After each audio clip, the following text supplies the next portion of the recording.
Welcome to the Real News Network. I'm Paul Jay in Baltimore. On January 16th, the IAEA, the International Atomic Energy Agency, will be back in Iran, continuing their negotiations to further inspect the nuclear program of Iran. Now joining us to discuss what's at stake in all of this is Bob Kelley. Robert is a nuclear engineer who's carried out IAEA inspections in many countries, including Iraq. He worked for the IAEA in 92 and 93, and again from 2001 to 2009. He worked at the Los Alamos National Laboratory in the US for 25 years. He's currently a senior research fellow at the Stockholm International Peace Research Institute, and he joins us now from Vienna. Thanks for joining us, Bob. Good evening. So, first of all, what is the importance of the meetings on January 16th?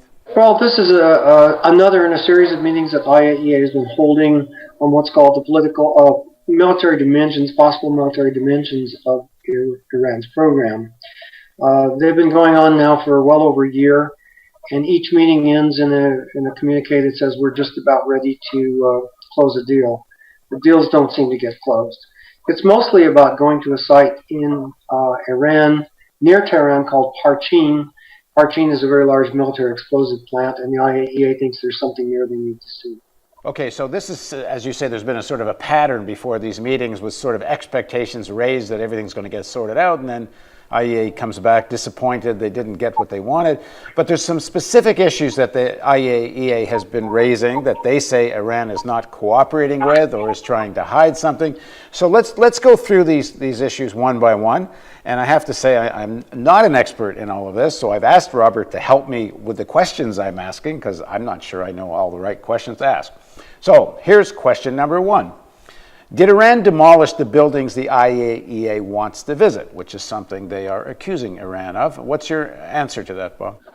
No, they didn't demolish the buildings that agency wants to see. In fact, the most important building is still standing and has been undergoing some renovation. It's still there. IAEA is claiming that 5 buildings there have been destroyed, but the only one I can see of any significance is a garage. And this is at this Parchin site that they keep talking about? Yes, this is at Parchin. Parchin is a huge site with maybe 1,000 buildings, but there's a small site that the agency is interested in. And what do they think is going on there that makes them so interested? Someone has told them that there were experiments there involving explosives and nuclear materials.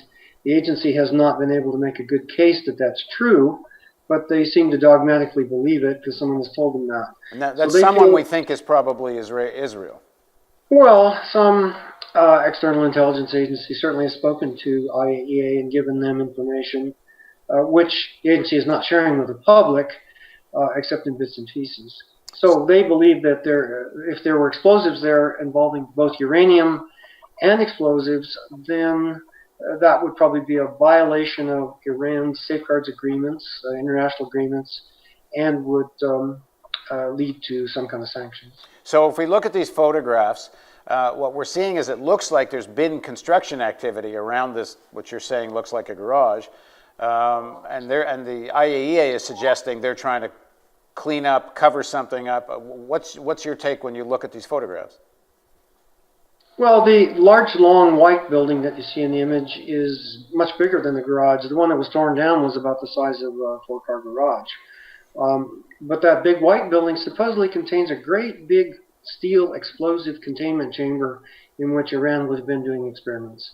And IAEA has failed to make the case that those experiments actually happened or are necessary. If there were no experiments in that building involving uranium, then IAEA has no business going there. And the Iranians saying you have no business going there. And how do they know what's going on inside that building? Or what makes them think that there's such a thing happening there? This is again based on this information from this intelligence agency. Well, exactly. Yeah, they say someone told us. If you go back and read the report that IAEA wrote in November of 2011, they say someone told us there's a chamber here and this is what they were doing. The agency has no independent information to state that. So they're just believing someone else. Your point when looking at the photographs is that maybe they knocked down a garage, but there's no evidence of any other kind of cleanup going on there. There's a huge amount of bulldozing going on, and this is one of the things that IAEA is screaming about that doesn't make any sense. IAEA is saying, well, they took down the security fences. This worries us. Normally when people take down security fences, it's because they're reducing security. So that shouldn't worry IAEA. But then the agency says, well, there are bulldozing nearly 25 hectares, what's that, over 50 acres of land near this building.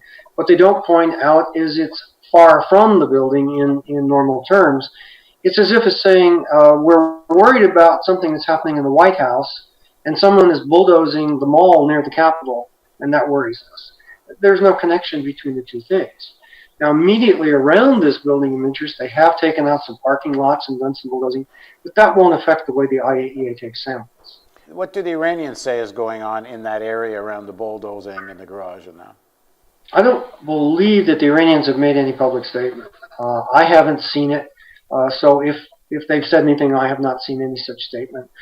They just, in general, say, IAEA, you have no business coming to the site. What we're doing here doesn't concern you, so go away. Bob, we're showing people a photograph which is a larger section of that area. I guess it shows a lot of the 25 hectares. What are we seeing in this photograph?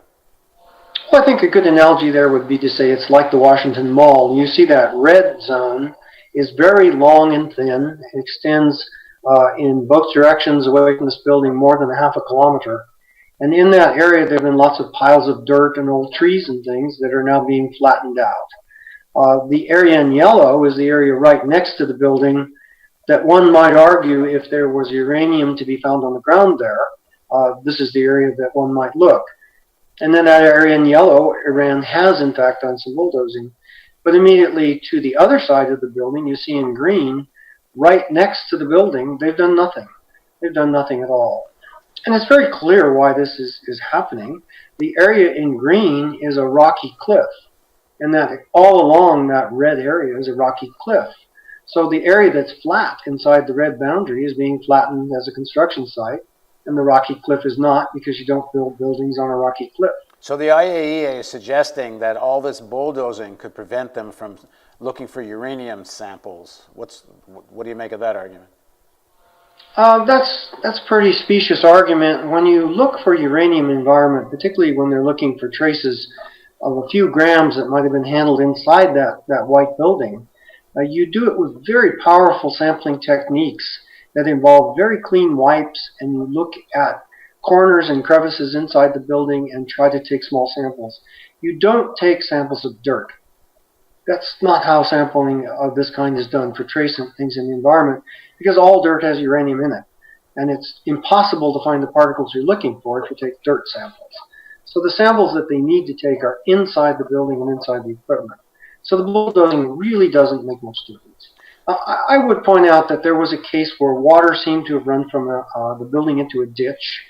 And if that were part of a cleanup effort and they washed uranium into the ditch, that would be a place where you might look for bulk uranium. But that ditch has been covered up by this bulldozing effort. But that's not how you take environmental samples in general. You take them inside the building. Now, what if the IAEA does want bulk samples because they think for some reason they're going to get a better sampling, and they're saying now the bulk samples won't be as effective?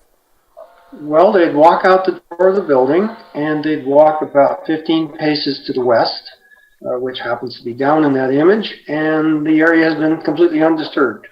So they can do whatever they want there. They can take samples of dirt, they can take samples of vegetation, they can look under rocks to see if there's a place where contamination might be hiding.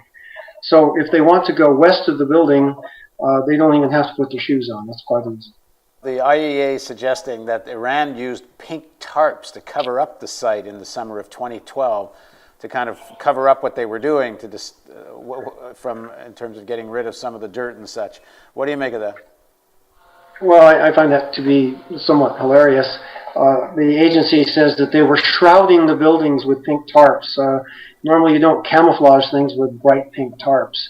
And those tarps jumped out at you on the satellite imagery. Well, they're not tarps at all. That's styrofoam insulation, such that is used throughout the world when you're renovating a building. But there is something in terms of how the Iranians are acting as well, is there not? The Parchin site, if I understand it correctly, was more or less dormant for quite some time, and then all of a sudden got very active. And the IAEA, at least, is saying the Iranians have yet to explain why it got so active. I couldn't agree with you more. People say to me all the time, look, Bob, if Iran wanted to solve this problem, all they have to do is let the IAEA in. Or they could let someone else in. They could let a busload of reporters go through the place. Or they could let an American team go through. I actually thought when the non-aligned movement had their meeting in Tehran a few months ago that they were going to let the NAM come in and take pictures and say what's going on. But they don't do that. And I think in that sense they're behaving shamefully because they've totally messed up a site where it could be either a crime scene or it could be a scene that gives them total vindication that the IAEA is wrong. And all of this activity they've done has just muddied the waters. But you have to go back and look. IAEA visited 2 other buildings at Parchin, or made 2 other visits to Parchin, and never said what they were looking for, and never said what they found. And so the Iranians are saying, now wait a minute, if you're going to make a big deal about coming here, and you're going to stake the reputation of your agency that we're doing something, then you're going to have to say afterwards what happened. And if the IAEA goes in there and doesn't find anything, I think the Director General has staked the reputation of the agency on a very flimsy premise. Thanks very much for joining us, Reverend. You're most welcome. And thank you for joining us on the Real News Network.